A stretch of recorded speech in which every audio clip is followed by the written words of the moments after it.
प्यारे विद्यार्थियों, SP children academy Rawla मंडी के इस ऑनलाइन प्लेटफॉर्म पे आपका स्वागत है। जैसा कि आपको सभी को विदित है, लगातार आपको क्लासें उपलब्ध करवाई जा रही है। आज हम बात करते हैं स्पेशल कक्षा 12 विषय भूगोल के बारे में बात करते हैं। आपको मैं दो विषय लगातार दे रहा हूँ, एक तो राजनीति विज्ञान और एक भूगोल। तो इन्हें बढ़िया तरीके से आप पढ़ें। तो भूगोल विषय का दूसरा पाठ चल रहा है और उस पाठ का नाम है विश्व की जनजातियां। बहुत इंपॉर्टेंट, खास महत्व रखता है आपको ये पाठ। और विश्व की जनजातियों में हम एक जाति पढ़ चुके हैं, एस्किमो जनजाति पढ़ चुके हैं, और एक पढ़ चुके हैं हम बुशमैन जनजाति। एस्किमो और बुशमैन जनजाति के बारे में पूरा विस्तृत रूप से 3-4 वीडियो में देख चुके हैं। और सारे विद्यार्थी को दोनों को बढ़िया तरीके से नक्शे में इनका क्षेत्र विशेष सब पढ़ लेना। आज हम तीसरी पढ़ते हैं भील, जो हमारे खास करके राजस्थान से तो बहुत संपर्क रखती है। कौन सी जनजाति है? भील जनजाति है, खास हमारे राजस्थान से संपर्क है इसका। अब भील जनजाति के बारे में पॉइंट ध्यान रखना, हमारे देश में सबसे जो बड़ी जनजाति है वो गोंड है। ध्यान रखना, हमारे देश में, हमारे भारत में सबसे ज्यादा कौन सी जनजाति है? गोंड, और मध्य प्रदेश में रहती है। गोंड व संथाल के बाद तीसरी सबसे बड़ी जनजाति कौन सी है? भील है। भील देश में गोंड और संथाल के बाद हमारे देश में आपको पता है सबसे ज्यादा जनजातियां किस राज्य में पाई जाती है? मध्य प्रदेश में पाई जाती है। और हमारे राजस्थान में सबसे ज्यादा जनजातियां उदयपुर के अंदर पाई जाती है। दोनों ध्यान रखना, केवल पूछ दिया जाता है, ठीक है। अब देखो भील, ये भील शब्द कहां से आया? तो भील शब्द की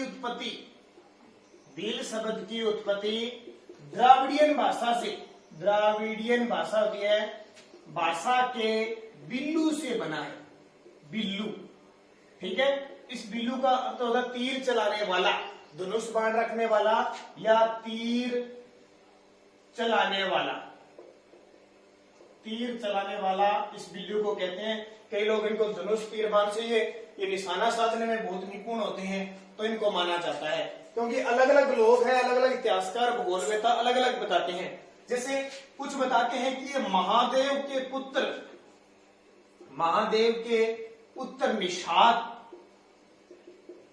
पुत्र निषाद, जिसने क्या कर दिया था? महादेव का जो नंदी बैल था, नंदी देखा अगर हमने, नंदी बैल को मार दिया था इस निषाद ने। महादेव को पुत्र था एक निषाद, उसने नंदी बैल को मार दिया महादेव के। तो इस निषाद को क्या किया? निर्वासित कर दिया, जंगलों में भेज दिया। निर्वासित करके जंगलों में भेजा। इस कारण ये निषाद के वंशज भी माने जाते हैं। किसके? निषाद के वंशज भी माने जाते हैं। महाभारत के अंदर, महाभारत जो महाकाव्य है, महाभारत में एकलव्य के रूप में जाना जाता है इन्हें। एकलव्य, महाभारत में जो एकलव्य था ना, जिसने गुरु दक्षिणा के रूप में अंगूठा दिया था, गुरु दक्षिणा के रूप में, उस जो एकलव्य था वहीं से भीलों की उत्पत्ति मानी जाती है। देखो अलग अलग प्रकार के अलग अलग भूगोलवेत्ता है वो नाम बताते हैं। और देखो जैसे कुछ इतिहासकार कहते हैं कि महाराणा प्रताप, नाम सुना आपने? महाराणा प्रताप हल्दी घाटी युद्ध, महाराणा प्रताप का साथ भीलों ने दिया। भीलों जिसमें राणा कुंजा था, ठीक है। सीधा किताब में पढ़ लेना, सीधी शॉर्टकट बातें बता रहा हूँ। बहुत गहराई से क्वेश्चन होते हैं, लंबे पाठ होते हैं, तो थोड़ा थोड़ा। महाभारत में एकलव्य के रूप में इनकी उत्पत्ति मानी जाती है। महाराणा प्रताप के साथ भीलों का था राणा कुंजा, वहां भी था। और एक कर्नल जेम्स टोड है। कौन है? Colonel James Tod. इस कर्नल जेम्स टोड को जानते हो? ये कर्नल जेम्स टोड राजस्थान इतिहास का पिता कहते हैं इसको। कर्नल जेम्स टोड ने इन्हें वन पुत्र कहा है। क्या कहा है? वनों के पुत्र है, क्योंकि इन्होंने, कर्नल जेम्स टोड ने राजस्थान के अरावली क्षेत्र में निवास करने वाले, अरावली के पहाड़ी जो दुर्गम इलाके हैं, उदयपुर हो गया आपका, डूंगरपुर हो गया, बांसवाड़ा हो गया, चित्तौड़गढ़ हो गया, इन क्षेत्रों में कौन सी जनजाति रहती है?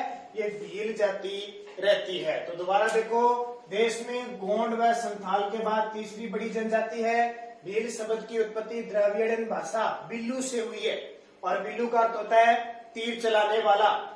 महादेव के पुत्र, कुछ मान्यता है कि महादेव का पुत्र था निषाद, और उसने महादेव का जो नंदी था, नंदी बैल, उसको मार दिया। इसलिए भगवान महादेव ने क्या किया, इस निषाद को अपने स्थान से निर्वासित करवा दिया, जंगलों में भेज दिया, दूर कर दिया।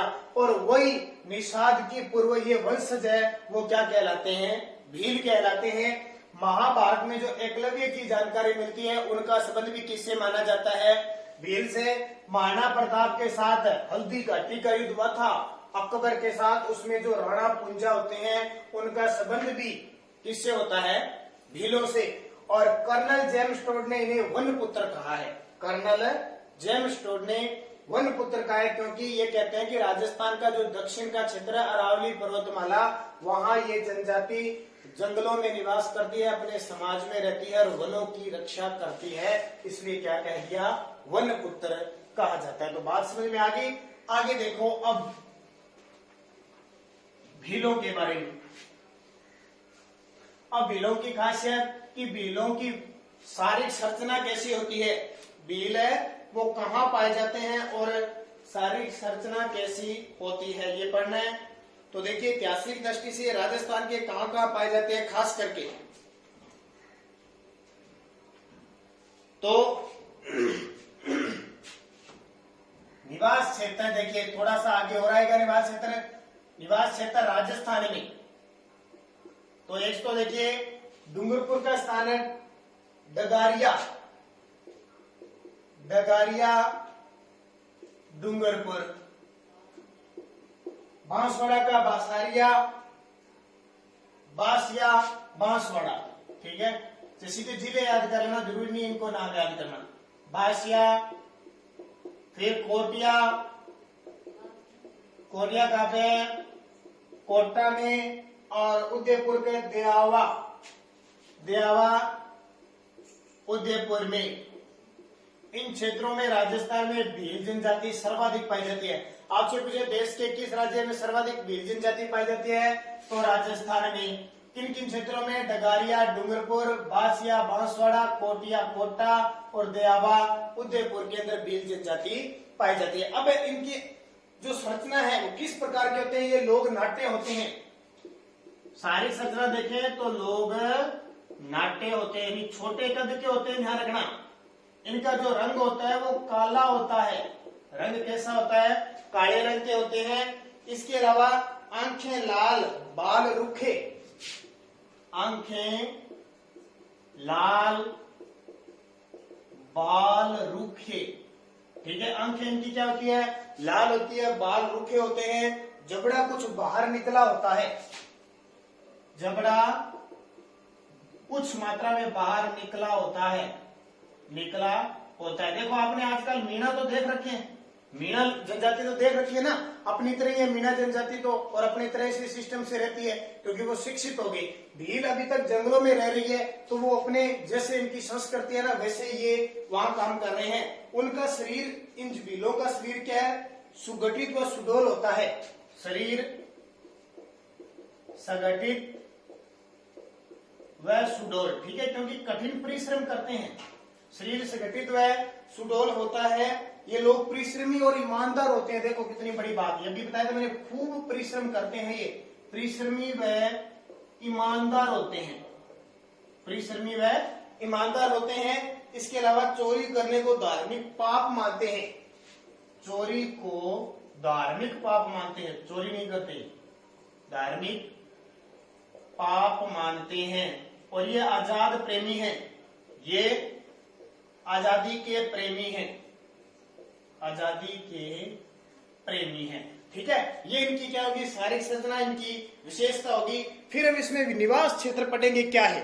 देखो ये लोग नाट्य होते हैं, रंग इनका काला होता है, आंखें लाल, बाल रूखे, जबड़ा कुछ बाहर निकले हुए होता है, शरीर संगठित और सुडौल होता है, यानी मजबूत कद काठी होती है, परिश्रमी और ईमानदार होते हैं। चोरी को धार्मिक पाप मानते हैं, देखो चोरी करना धार्मिक पाप मानते हैं। ये आजादी के प्रेमी है। कहाँ कहाँ पाए जाते हैं, डूंगरपुर, बांसवाड़ा, कोटा और उदयपुर। अब हम एक एक डिटेल से बात करें। ये तो निवास क्षेत्र है राजस्थान में। अब हमारे देश में ये कहां कहां है, तो इनका नंबर 1 आता है निवास क्षेत्र। निवास क्षेत्र मैं थोड़ा सा चित्र बना देता हूं। ये आता है हमारा राजस्थान। ये क्या आ गया? राजस्थान। यहां क्या आ गया? गुजरात। ठीक है, ये क्षेत्र कौन सा आ गया? गुजरात। और ये आ गया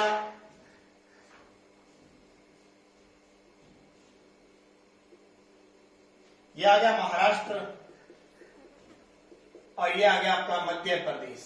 ठीक है, इतने राज्यों में निवास क्षेत्र है। क्या क्या लिखोगे? राजस्थान, मध्य प्रदेश एमपी, गुजरात और महाराष्ट्र। ये 4 राज्यों में इनका निवास क्षेत्र है। सबसे ज्यादा राजस्थान के उदयपुर में, चित्तौड़गढ़ में, डूंगरपुर में, बांसवाड़ा में, इन और प्रतापगढ़ में यहाँ भील रहते हैं। मध्य प्रदेश के जैसे झाबुआ, मध्य प्रदेश का एक तो क्षेत्र है झाबुआ, और जैसे दूसरा रतलाम। झाबुआ और रतलाम 2 जिले हैं, यहाँ पे भील पाए जाते हैं। गुजरात के अंदर एक है पंचमहल, गुजरात में पंचमहल, और एक है बड़ोदरा, यहाँ पे भील पाए जाते हैं। और जो महाराष्ट्र है, महाराष्ट्र में औरंगाबाद, इस महाराष्ट्र में औरंगाबाद, अहमदनगर,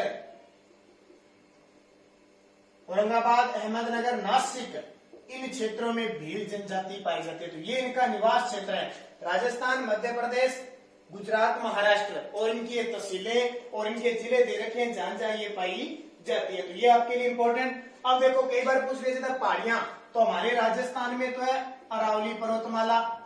इस मध्य प्रदेश यहाँ पे है विंध्याचल पर्वतमाला, विंध्याचल। ठीक है, ये आ गया मालवा का पठार, यहाँ ये पाई जाती है। और ये उन क्षेत्रों में पाए जाते हैं जहां 33% वन है। देखो हमारे भारत में सबसे ज्यादा वन पता कहाँ है? मध्य प्रदेश में, तो यहाँ पाए जाते हैं। हमारे राजस्थान में सर्वाधिक वन कहाँ पे है? उदयपुर में। तो जहां 33% वन है वहां इन क्षेत्रों में पाए जाते हैं। वनों के प्रकृति प्रेमी कहलाए जाते हैं। अलग अलग मिट्टी का प्रयोग करते हैं, हर चीज ये पहाड़ियों वगैरह में रहते हैं। लकड़ी काटना, छोटे मोटे शिकार करना, कंदमूल पेड़ पौधे खाना और खेती करना, जमीन खेती करना इनका काम है। तो अगले वीडियो में हम पढ़ेंगे इनकी आर्थिक क्रियाकलाप क्या है, इनका भोजन क्या है, वस्त्र क्या है, क्या शिकार करते हैं, उनकी चर्चा अगले वीडियो में बढ़िया तरीके से करेंगे। तब तक इनको आप पढ़ते रहना।